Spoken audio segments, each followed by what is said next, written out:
성경 말씀을 봉독합니다. 전도서 11장 1절에서 6절까지입니다. 너는 내 식물을 물 위에 던지라. 여러 날 후에 도로 찾으리라. 7에게나 8에게 나누어 줄지어다. 무슨 재앙이 땅에 임하는지는 내가 알지 못함이니라. 구름에 비가 가득하면 땅에 쏟아지며 나무가 나무로나 북으로나 쓰러지면 그 쓰러진 곳에 그냥 있으리라. 풍세를 살펴보는 자는 파종하지 아니할 것이요 구름을 바라보는 자는 거두지 아니하리라. 바람의 길이 어떠함과 아이벤 자의 태에서 뼈가 어떻게 자라나는 것을 내가 알지 못함 같이 만사를 성취하시는 하나님의 일을 내가 알지 못하느니라. 너는 아침에 씨를 뿌리고 저녁에도 손을 거두지 말라. 이것이 잘 될는지 저것이 잘 될는지 혹 둘이 다 잘 될는지 알지 못함이니라. 네, 전도서도 이제 결론 가까운 데까지 왔습니다. 여기 번역이 조금 아마 다르게 하려 해도 뭐 그렇게 좋은 번역이 나올 것 같지는 않지만은 그래도 이해는 되게 말이 되게 이렇게 번역해야 될 것 같은데 무슨 얘기냐면은 거기 11장 1절 너는 네 식물을 식물이라고 하는 것은 먹을 수 있는 어떤 것인데 물 위에 던지라. 여러 날 후에 도로 찾으리라. 그 말이 좀 이상하잖아요. 근데 이제 의미는 분명해요. 우리가 여러분 그 씨앗을 뿌릴 때 대부분 그건 우리가 먹을 수 있는 곡식이죠. 곡식. 곡식을 요리를 하면은 곡식이 음식이 되는데 근데 그걸 다 먹어버리면요 내년에 거둘 게 없는 거예요. 그래서 씨앗이 먹을 수 있지만은 그걸 먹어버리면 그냥 뒤로 나가버립니다. 그런데 그걸 흙에 던지면은 그때 흙에 던지도 그냥 흙에 던지면 되는 게 아니고 물이 촉촉할 때 다시 말하면 이 말은 비 올 때 씨를 뿌리라 그런 말 같아요. 비 올 때 뭐 물 들어올 때 노전다 그런 말이 있죠.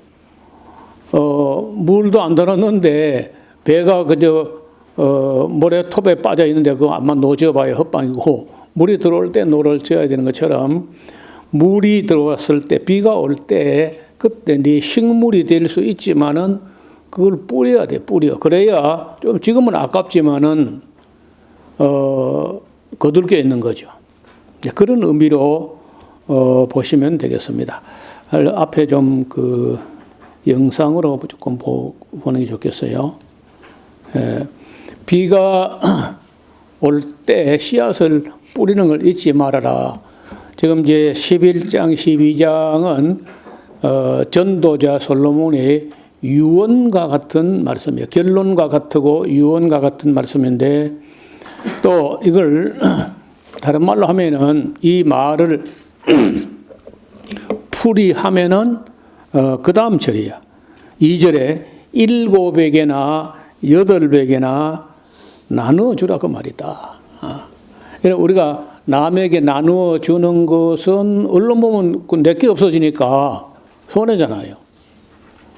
그런데 마치 그거는 씨앗을 비 올 때 씨앗을 뿌려버리면 손해 같은데 그걸 뿌려놓은 게 있어야 거둘 게 있는 거야.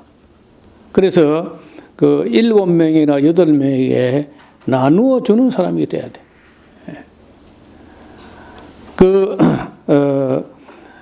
지금 내가 여유가 있어가지고 7명이나 8명이나 나누어 주고 도와주고 해야 하는 그 이유가 뭐냐면 너도 언제 무슨 재앙을 만나는지 알지 못한다는 거예요.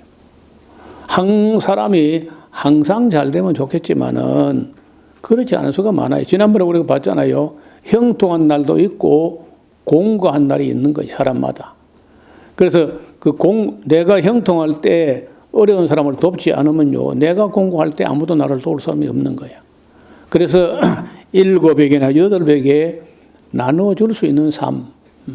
우리가 열심히 일하고 자기 삶을 영위하고 조금은 남아야지. 그래도 크게 뭐 이익을 보면 누가 손해를 봐야 되는데 그 정도가 아니고, 사람은 그래도 정상적으로 일을 하게 되면은 자기 인생을 꾸려 나가고 조금은 남겨야 선한 일도 할 수 있는 거죠.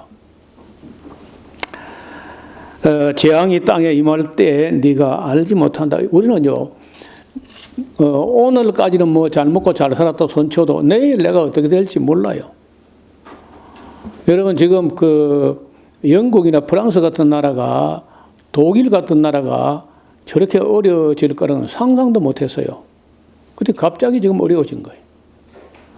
그래, 부자들에게 세금을 좀 많이 거두려고 하니까 부자들이 그거 다 싸가지고 조세 피난처라고 하는 세금 없는 나라, 아일랜드라든지 아니면 그 카리브해 어떤 조그마한 조세 피난처로 만든 그런 나라다 돈을 싸가지고 도망을 가버리는 거예요. 그 세금을 덜 내도 그런 그 재벌들이 국내에 있는 게 낫지. 그 세금을 너무 많이 빼앗으려고 하니까 이제 도망간다는데, 그러니까 참, 마크롱 대통령이 이러지도 못하고 저리도 못하고 그런 거예요. 근데 부자들이 그 얼마나 부자냐. 아무리 써도 자기들이 죽을 때까지 다 못 써요. 근데 그걸 뭐하라고 그걸 가지고 있어가지고, 나라도 어렵고 한데, 미국도 마찬가지야. 그 미국이 한 1%에 해당하는 사람들은요, 그야말로 그 억만장자. 그래서 어제 뉴스를 보니까 억만장자에게는 5%의 일회성 세금을 객출하게 하자, 뭐 그런 아이디어까지 나오는가 봐요. 너무 많이 거두면 도망갈 거니까. 그래서 이 자본주의가 자유 경쟁을 오히려 부추기고 그걸 용인하고 했다가는 그 빈부 격차가 양극화가 너무 심화돼 가지고 나라가 망하게 돼요. 그리고 미국도 지금 한때 잘 산다고, 잘 먹고 잘 산다고 큰 소리 쳤는데 지금 제조업이 다 죽어버리고 나니까요.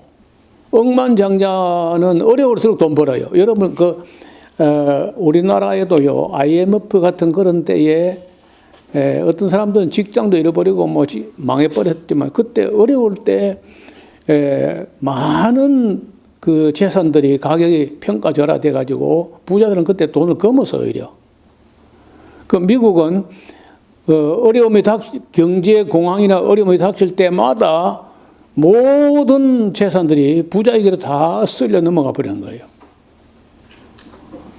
여러분, 글로벌 금융위기 같은 때에 부자들은 억만장자가 돼버립니다. 그래서 이제 이 양쪽 다, 공산주의는 진작 망했지만은 자본주의도 이제는 거의 한계에 왔다. 만약에 지금 한국이 가서 미국을 기술로 안 도와주면요, 미국에서 기술자 만들어낼 길이 없다는 거. 기술자 고참이 아무도 없어요. 그래서 어떻게 뭐 한국 사람이 하던 일도 이어받아서 해낼 사람이 없다는 거예요, 기술자가. 그리고 큰 기업체는 미국의 인건비가 비싸니까 전부 멕시코로, 브라질로, 인도로, 베트남으로, 중국으로 다 공장이 나가버리고 나니까 미국에서는 뭐 기술자가 있어봐도 할 일도 없고 하니까 기술자 내지는 고급 인력들이 빠져나가 버리고 실제로 미국은 제조업이 다 죽어버린 거예요. 그러니까 갑자기 미국도 어려워지는데 거기다 부채는 끝없이 늘어나거든요.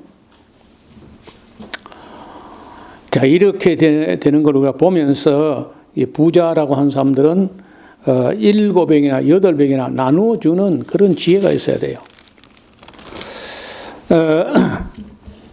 3절에 보면요, 구름에 비가 가득하면 땅에 쏟아지게 된다. 여러분, 그 땅에 쏟아지는 비라고 하는 건 원래 땅에 있던 수증기가 올라가서 그 차가운 공기를 만나면 빗방울이 되는 건데,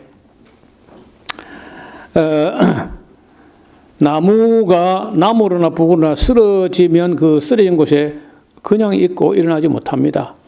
그래서 풍세 따지고 뭐 구름 바라보고 이런 사람들은 아무것도 못해요. 이거 염려하고 저거 염려하고 뭐 이렇게 하다가는 아무 일도 못해요.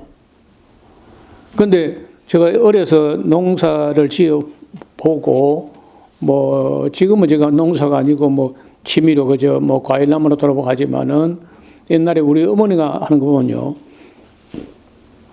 다 우리는 막 그 비 맞으면서 일하고 가기 싫어.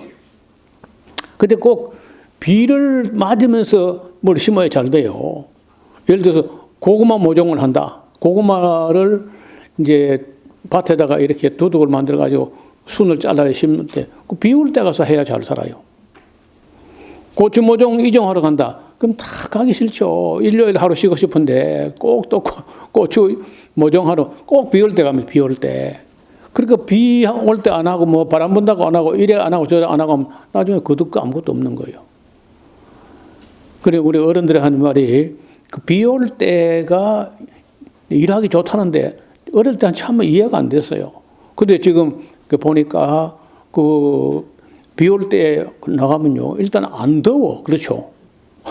안 더워서 좋고, 물이 땅에 수분이 촉촉하니까 또 잘 살고, 그런 걸 좋게 보는 사람은 좋게 이용하는데, 일하기 쓴 사람은요, 뭐 비 온다고 안 하고 바람 분다고 안 하고, 그런 나중에 아무것도 거둘 게 없는 거야. 사절의 풍세를 살펴보는 자는 파종하지 않는다는 거예요. 구름을 바라본 자는 또 거두지도 아니한다. 우리 어릴 때 중학교 다닐 때인데 한 해요, 진짜 그 곤란한 해가 있었어요. 보리를 다 뱄다고. 근데 그 보리를 베는 게 보통 2, 3일, 3, 4일 만에 그 온 들판에 다 베거든요. 비가 오는 거야. 그 보리를 베는데 비가 오면 안 되거든요. 그럼 뭐 젖어가지고 서 있으면 괜찮은데 이게 다 배에서 눕혀놓으면 이게 젖어가지고 안 마르는 거라. 그래서 이제 바람 한번 불고 햇빛 쫙 나면요, 나가서 그 넓은 들에 있는 보리 배에 눕혀놓은 거 한번 나설 가지고 뒤집어 또 뒤집고 뭐 허리가 막 죽을지겠네 전장. 뒤집어 놓고 햇빛이 쫙 나는 것 같은 그 이따 또 비가 또 오는 거야. 그것도 그래가지고요, 결국은 뒤집어 놓으면 비가 오고 또 뛰는 비가 오고 계속해가지고 그해 보리 한 돌도 아무것도 다 썩었어요. 그리고 우리 여기 상서산 어른들은 내 나이쯤 되면 이제 알만한 사람 아는데 그 보리 썩는 해라고, 그 해가. 그래서 그걸 이제 계속해서 비가 오는 거야. 뒤집어 놓으면 또 비가 와. 그래서 뒤집어 놓아서 말리려고 하는데 뒤집어 놓으면 비가 오니까. 그리고 결국은요, 그걸 드러내야 그 논을 달아가지고 모를 심을 거 아니야. 우리 옛날에 그 이기작이라고 해가지고 보리를 베내고 모를 심고 하거든요. 그 보리를 빨리 걷어내야 돼. 그래서 할 수 없이 도로에다가 그 보리를 일단 안 말랐지만은 다 걷어내고 빨리 비 왔으니까 그때 논 갈아엎어서 모를 심어야 되니까. 그래 길가에다가 그냥 똑같은 그런 그 넓은 밭에 있는 걸 좁은 도로에 놓으니까 이게 두꺼워가지고 그 말할 수가 있나요? 그래 그 안에서 그냥 길에서 다 이뚝게 돼가지고 다 썩어 나가는데 도로에 지나가면요, 그 보리집이 다 차 바통에 이 다이에 일그려가지고 막 냄새가 나는데 길에요, 코를 들어 지나갈 수 없어. 정말 징그러운 해가 있었어요. 그래 보리 썩는 해라는 그런 말이 있었는데 그런 거 이것저것 다 따지면요, 정말 농사짓기 힘드는 거야. 그러니까 비가 오건 바람이 불건요, 그 씨를 뿌리는 사람 뿌려야 됩니다. 그거 이것저것 따지고 해가지고 뭐 안 뿌리고 하면은 사람이 굶어 죽는 거죠. 또 한 해는요, 보리 얼어 죽는 해가 있어서 지금이 아예 다 보리를 안 심으니까 뭐 보리 썩는 해도 없고 보리 뭐 얼어 죽는 해도 없어요. 그런데 그때는 보리 농사가 우리 양식의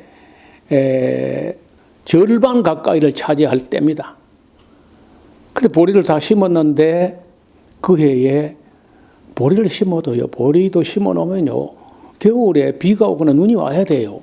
그래서 비가 오면 좋고 되게 눈이 오면 더 좋다 그럽니다. 눈이 오면은 눈이 이 두께 와가지고 얼어요. 끝이. 얼고 밑에 약간 공간이 있어가지고 덮여 있는 그 눈이요. 보리의 이불이라 그래요. 밑에 수분이 있으니까 그 정도가 보리가 안 죽거든요. 그래서 비가 오고 눈이 오고 해야 되는데 어떻게 된 해가 그 해는요. 겨울 내도록 눈도 안 오고 비도 안 오고 바짝 말라가지고 보리가 얼어 죽은 게 아니라 사실 말라 죽은 거예요.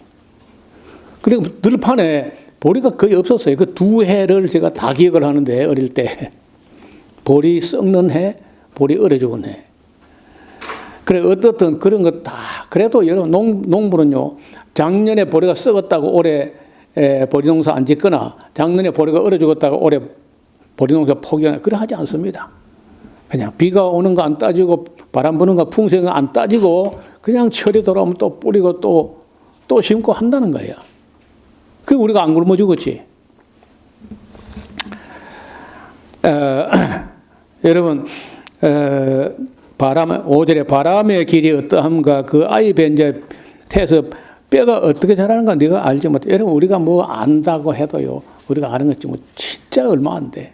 우리 그 어린 아이가 수정란이 돼가지고 정자가 난자가 만나가지고 그게 착상이 되어서 자궁에다가 뿌리를 박아가지고 그 엄마 자궁에다 뿌리 박아가지고 어머니가 먹은 걸 갖다가 아이가 지가 그 자궁 안에서 다 빨아들여가지고 그 크는데 그 어떻게 그러냐 지금도요 아무도 모릅니다.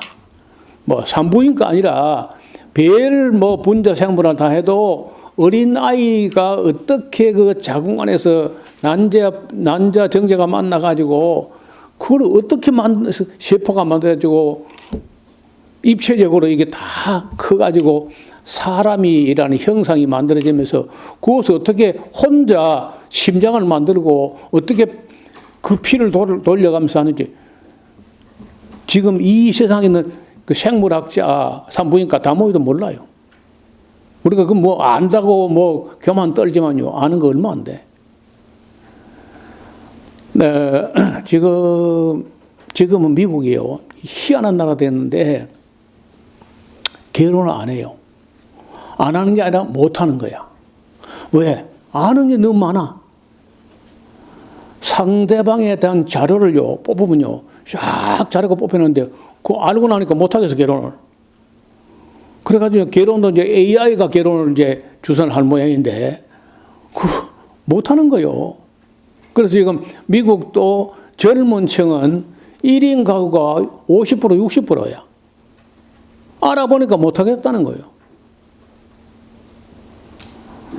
그러나는 그 AI가 비교적 모르는 거 답답한 거 있어서 물어보면 참, 저기도 참 유익해요.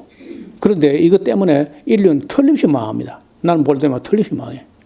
공부를 안 해요, 또. 여러분, 내비게이션인데 지리 공부 뭐하러 해요? 그냥 안 하는 거예요. 수학, 계산기 때문에 다 나오는데 수학 뭐라 해요? 그러니까 기계는 똑똑해지는데 사람 멍청해진다는 거예요. 그 몇몇 사람들은 엄청나게 돈을 벌 것이고 나머지는 거기 돈 보태주고 끝나는 거예요. 그 나는 뭐 한국에다가 뭐 AI 허브로 만든다 그러는데 아무 쓸모없는 짓 하는 것 같아. 정치하는 사람들, 권력 잡은 사람들이 그리고 이제 억만장자들 돈 번 데는 좋을지 몰라도 서민들에게는 하나도 도움이 안 돼. 하나도. 그리고 논문도 아무 가치가 없어. 누가 쓰는 건지 뭐 아무 없어. AI에서 가져온 걸 가져가 이게 어떤 게 카피인지 뭐가 진짜인지 알 수가 없는 그 논문이라는 게 아무 가치가 없어져 버렸어 이제는. 그래서 인류는 어쩌면은 종말에 다가온 게 아니냐. 이런 중국에서 지금요 지폐를 없앤다는 거예요. 제일 빨리 없어진다 지폐가. 그 디지털 화폐로 이제 간다는데 그러면 어차피 가진 놈만 이제 억만장자가 되고 지멋대로 하고 일반 서민 대중들은요 있는 거 싹 다 뺏기려고 직장도 없고 생산해봐야 너무 과잉 생산돼가 다 디플레이션 때문에 살아갈 수 없는. 그래서 이것저것 지금 인류가 지금 AI라고 하는 것은 기계가 인간보다 더 똑똑해가지고 그 AI가 기르는 인간이 뭐냐? AI가 기르는 애완동물이다. 그런 시대로 전락할 수 있다는 거예요. 그래서 지금 미래 세계에 우리가 알지 못하는 세계가 갑자기 변화되는데 올해 컴퓨터 공학과 쪽에 학생들이 대거 포기해버리고 떠난다는 거예요. 그 해봤자 그 AI 코딩 하는 사람들까지도 직장을 잃어버리는 것은 AI 자체가 코딩을 하니까 쓸모가 없어져 버린다는 거예요. 천대 몇 사람은 돈 벌고 나머지는 다 가진 거 뺏겨버리는 그런 이상한 세상이 온다.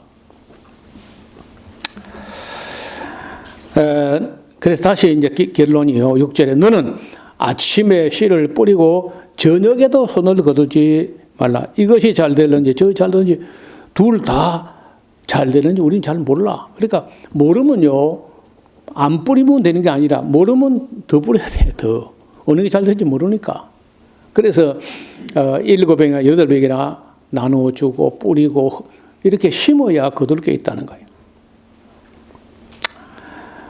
7절 참 재미있는 구절인데 빛은 실로 아름다운 것이라 눈으로 해를 보는 것은 즐거운 일이로다. 제가 오래전에 읽었던 어떤 한 구절인데 대학생 선교회를 이끌었던 김중곤 박사의 목사님이고 그 문학 박사고 그런데 따님이요 젊어서 암이 걸려서 죽는 거야. 죽어가는데 이제는 그야말로 며칠인지 몇 달인지 모르지만 거의 이제 돌이킬 수는 없고 얼마 남았을 때 마루 끝에 나와가지고 따사로운 햇살을 받으면서 그 자기 아빠 보고 하는 말이 햇빛이 이렇게 아름다운 줄 예전에 미처 몰랐다고 하더래요. 햇빛을 딱 보는데 빛이 이렇게 아름다운 줄 몰랐다.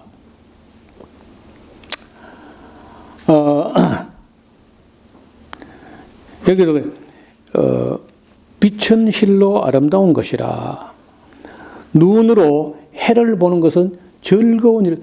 이건 정말 임종이 임박했을 때라야 할 수 있는 말인데 전도자가 저다 이런 말을 했는지 몰라요.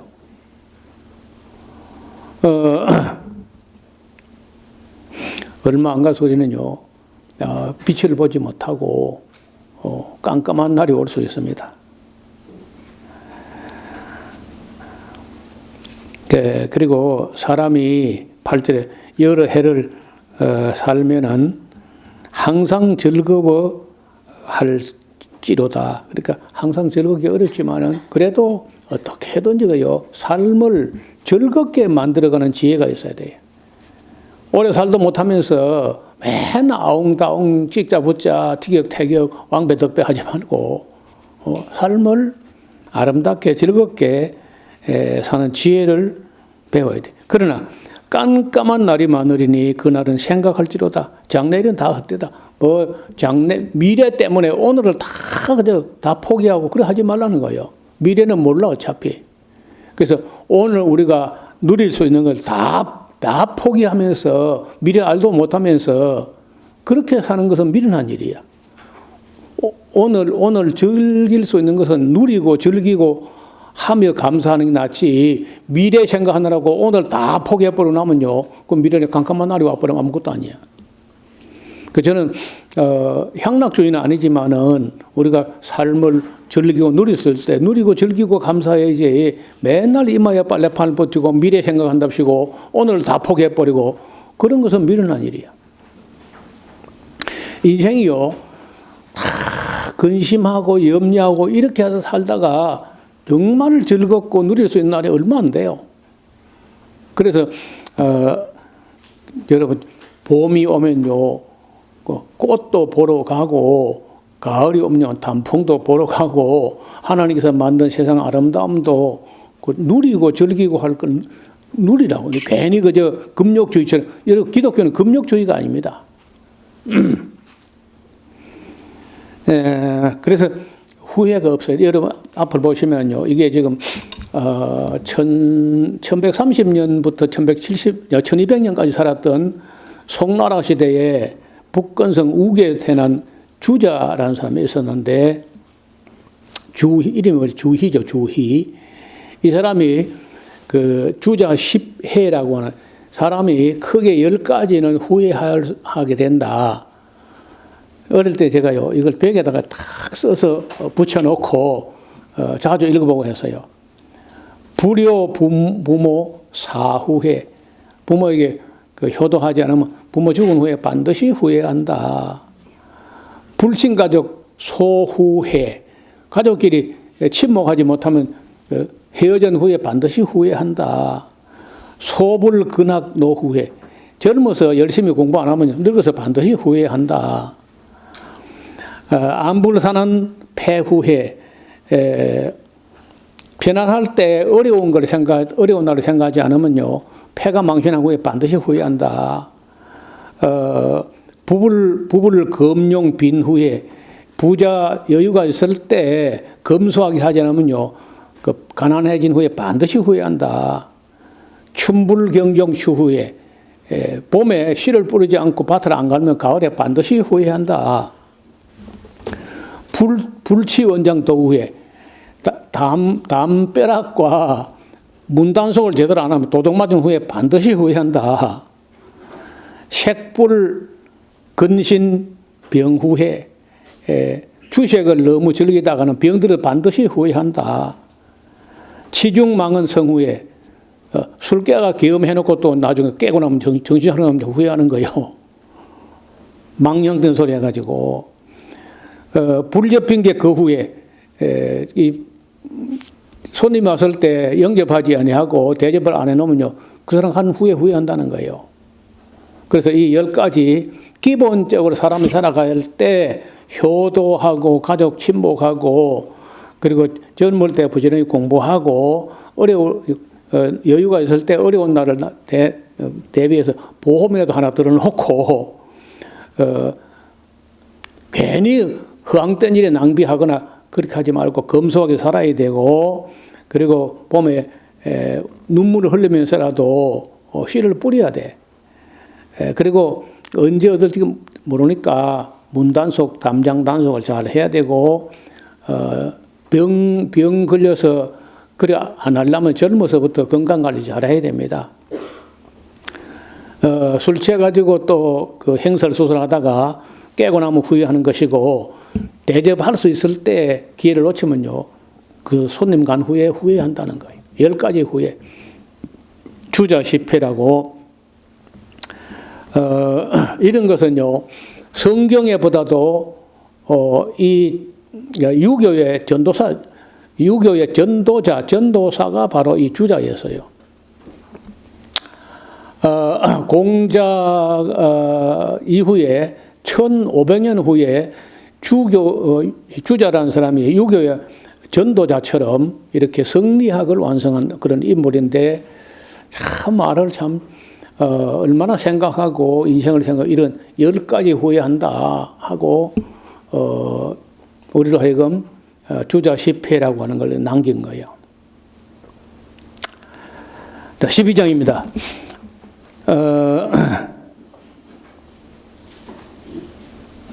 9절부터 보겠습니다. 11장 9절. 청년이여, 네 어린 때를 즐거워하며 네 청년의 날을 마음에 기뻐하며 마음에 원하는 길과 내 눈에 보이는 대로 쫓아 행하라. 그러나 하나님의 이 모든 일로 너를 심판하실 줄을 알아라. 즐기기만 하고 일도 안 하고 뭐 까불고 할 수 있어요. 그러나 하나님이 이 모든 일을 심판하신다는 것은 반드시 기억해야 된다.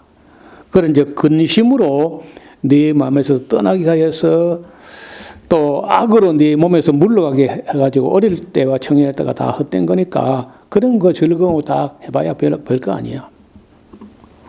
다시 한번 젊은 사람들을 일깨우는데 12장에 너는 청년의 때 곧 공고한 날이 이르기 전에 또 나는 아무 낙이 없다고 할 해가 가까기 전에 너의 창조자를 기억하라.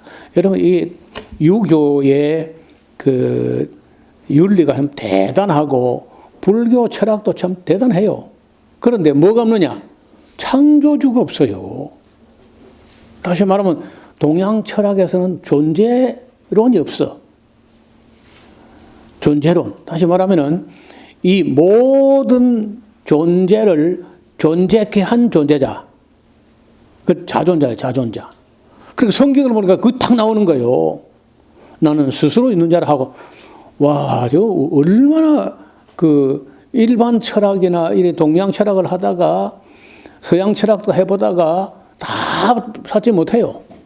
근데 성경을 보니까 바로 존재를 존재케 한 존재자, 영원한 자존자. 나는 스스로 있는 자다. 제가 성경 읽다가 막 어쩌면 제일 크게 놀란 게 그 말 같아요.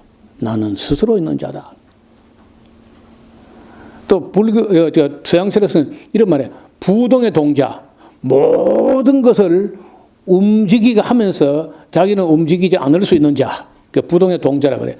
존재를 존재케 하면서 존재케 한 존재자, 영원한 존재자, 자존자. 그리고 뭐 서양 철학에는 못 찾고 동양 철학에서도 없어. 근데 성경에 다 있는 거예요. 동양 서양이 딱 어우러지는 이스라엘 땅에서 나온 성경에 나는 스스로 있는 자다. 제가 성경 읽어 제일 놀랬던 구절이 바로 출애굽기 3장에 나는 스스로 있는 자다 할 때 참 충격이었습니다.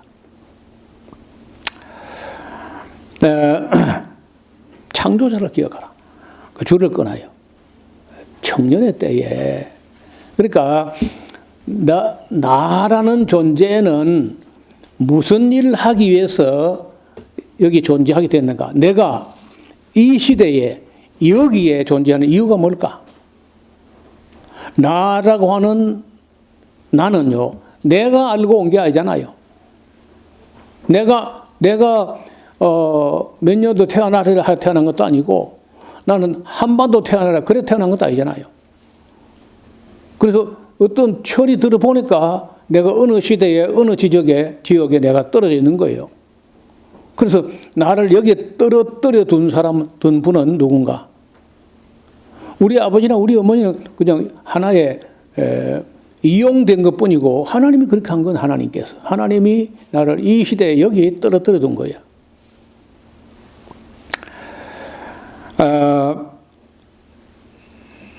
여기 앞을 보시면요. 다시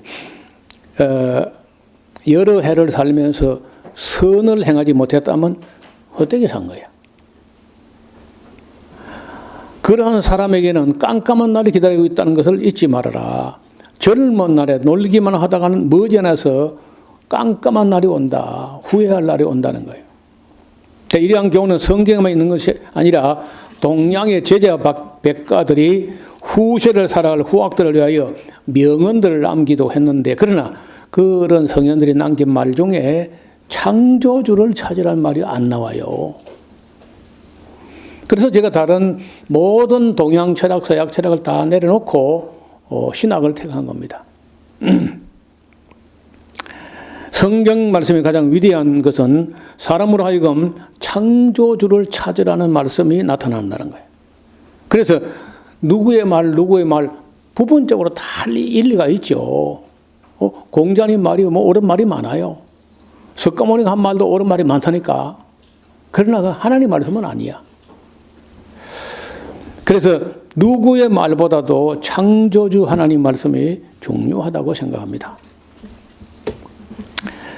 자, 12장 2절. 해와 빛과 달과 별들이 어둡기 전에 또 비 뒤에 구름이 일어나기 전에 그리하라. 그리하란 말은 창조주를 기억하란 말. 그런 날에는 집들을 지키는 자들이 떨 것이며 힘 있는 자들이 구부러질 것이며 맷돌질하는 건 우리 치아를 말해. 이빨 치아가 맷돌질하는 거예요.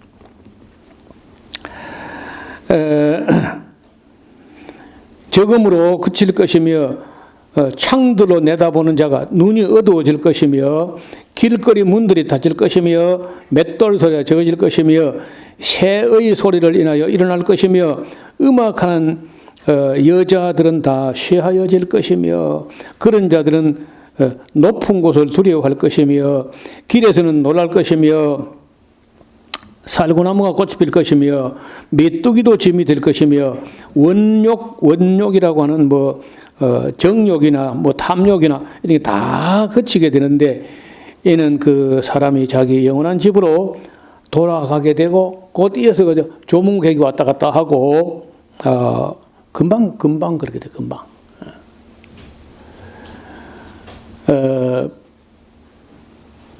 제가 그 하늘나라 간 아내가 이제 몸이 너무 안 좋아서 이제 회복은 안 된다는 것이 거의 확정되다시피 했을 때 그때 그 두 군데를 지나가는데 부산 동아대병원의 장례 예식장 앞을 지나와 가지고 산청을 다 와가니까 요 생비랑 가는 길에 요 산청 그 장례 예식장 있잖아요.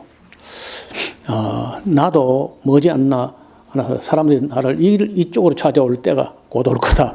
그런 생각에 문득 스치고 지나가죠. 금방이라는 금방. 여러분 우리가 너무 인생이라는 게 일순간에 지나가기 때문에 그 살았다고 하는 날 그 얼마 안 돼요. 금방 그저 다가옵니다. 그러기 전에 창조주를 생각하라는 거예요. 은줄이 풀리고 금그릇이 깨어지고 항아리가 생겼다 깨어지고 장례식 할 때 하나의 풍속입니다. 바퀴가 우물가에서 깨어지고 흙은 여전히 흙 땅으로 돌아가고 신은 그 주신 하나님께로 돌아가기 전에 기억하라. 누구를? 창조주 하나님을. 나를 왜 이 시대에 이곳에 나를 왜 심으셨을까? 그걸 생각하라는 거예요. 전도자가 가로되 헛되 이 사람아 헛되다고 모든 거 다 헛된 거야. 아무것도 아니야. 아무것도 아니야. 그거 다. 전도자가 지혜로움으로 여전히 백성에게 지식을 가르쳤고 또 묵상하고 궁구하여 자문을 많이 지었으며 전도자가 힘써 아름다운 말을 구하였는데 기록한 것은 정직하여 진리의 말씀이다.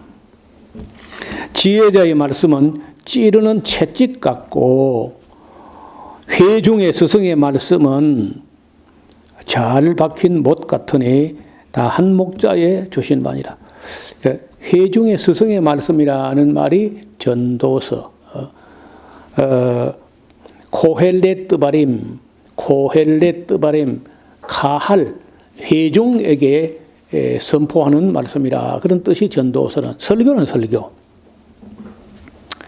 다 한 목자에 주신 바니라. 내 아들아 또 경계를 받으라.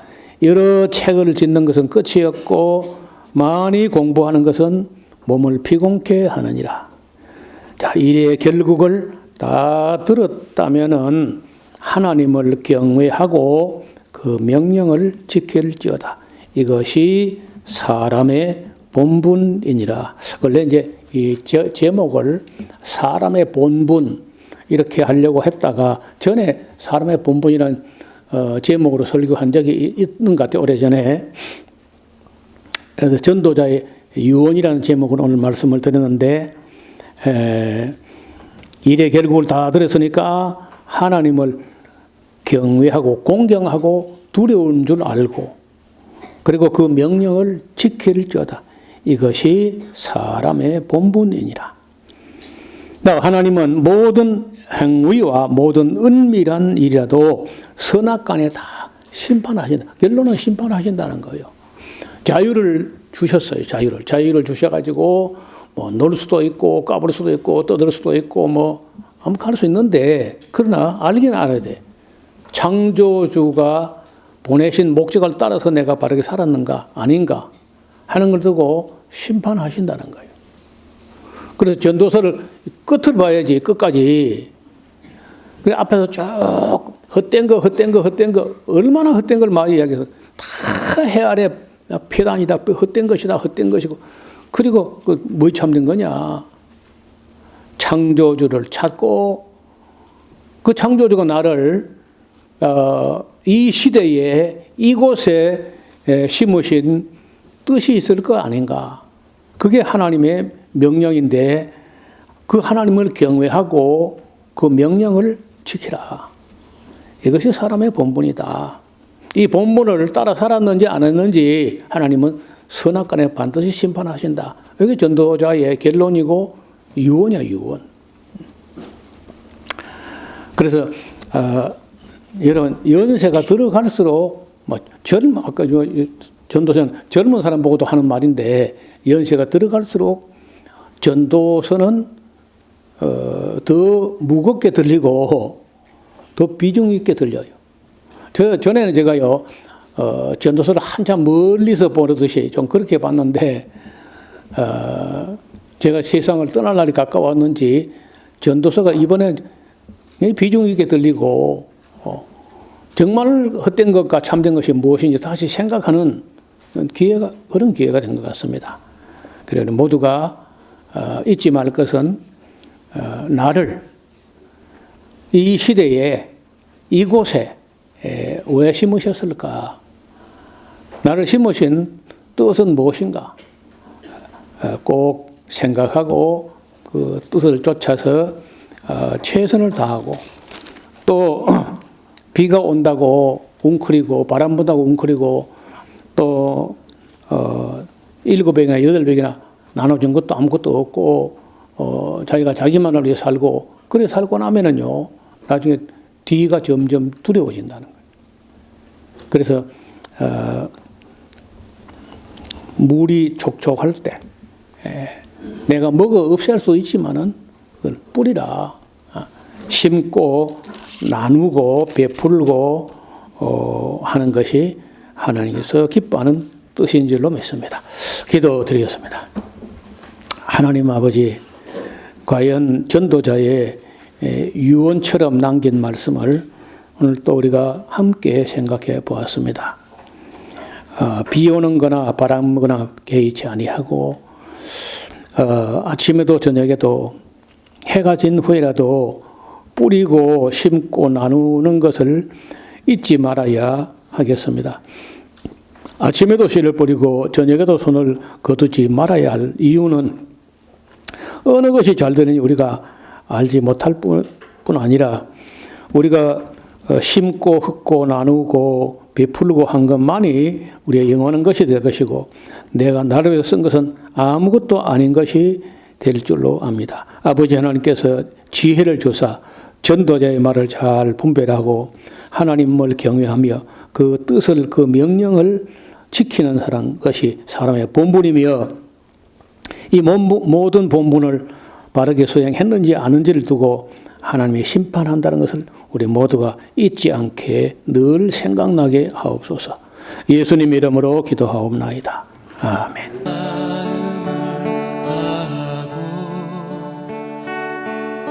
성품을 다하고 힘을 다하여서 여호와를 사랑하라. 내게 준 계명을 마음에 새기고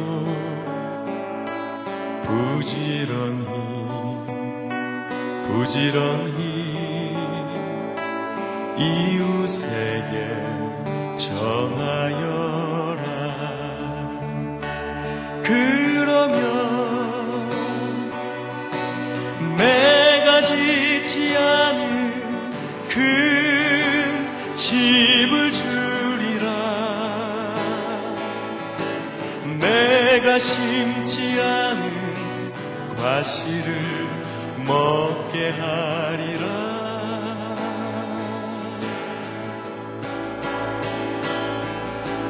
그러나 한 가지 잊지는 말아라. 죄인된 우리를 구원하신 여호와